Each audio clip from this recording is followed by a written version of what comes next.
Guys, for today's video, tinilas natin yung pan natin dito. At hindi naman siya nagiinit. Ang gamit natin pala dito ay tatlong ceiling fan. At pakita natin yung ceiling fan na ginagamit ngayong morning. Tanghali na pala, afternoon na.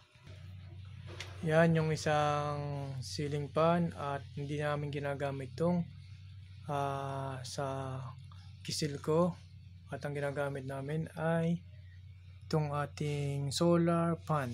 Ito naman yung pangalawang solar fan namin. Ginagamit namin yan sa morning. Kahit gabi pwede magdamag kaya. Ito naman yung ikatlong fan. Yan.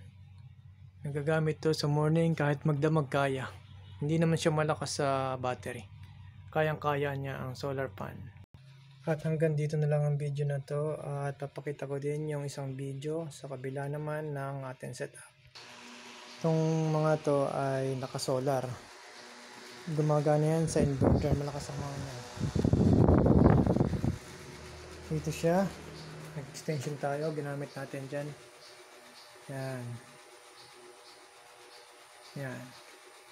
Ito yung LVD to relay. Relay to inverter. Inverter to tawag dito. Switch ng breaker. Breaker to timer to 220, drop down, drop up. Pagka lumampas ng 220 magsha-shutdown, pag nag-drop down naman lampas ng 110 magsha-shutdown. Yan, para hindi masira yung gamit natin. Tapos ito, alam na nyo ito, charger, punta dito. Yan ang setup po. Yan, para makita nyo yung setup. So pinadalay ko dito, tapos ito dito. Yan, relay, yan ang relay niya. Malaki siya, malaki. Hindi naman siya umiinit.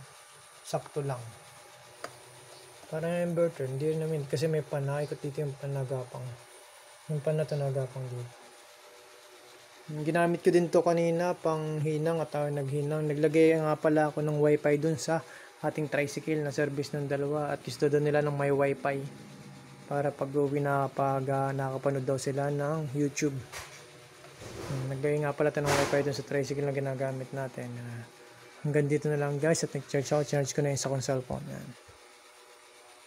Yan. Full charge na yung cellphone ka na dyan tsaka yung power bank. Yan. Hanggang dito na lang ang video na to. Thanks for watching. God bless always.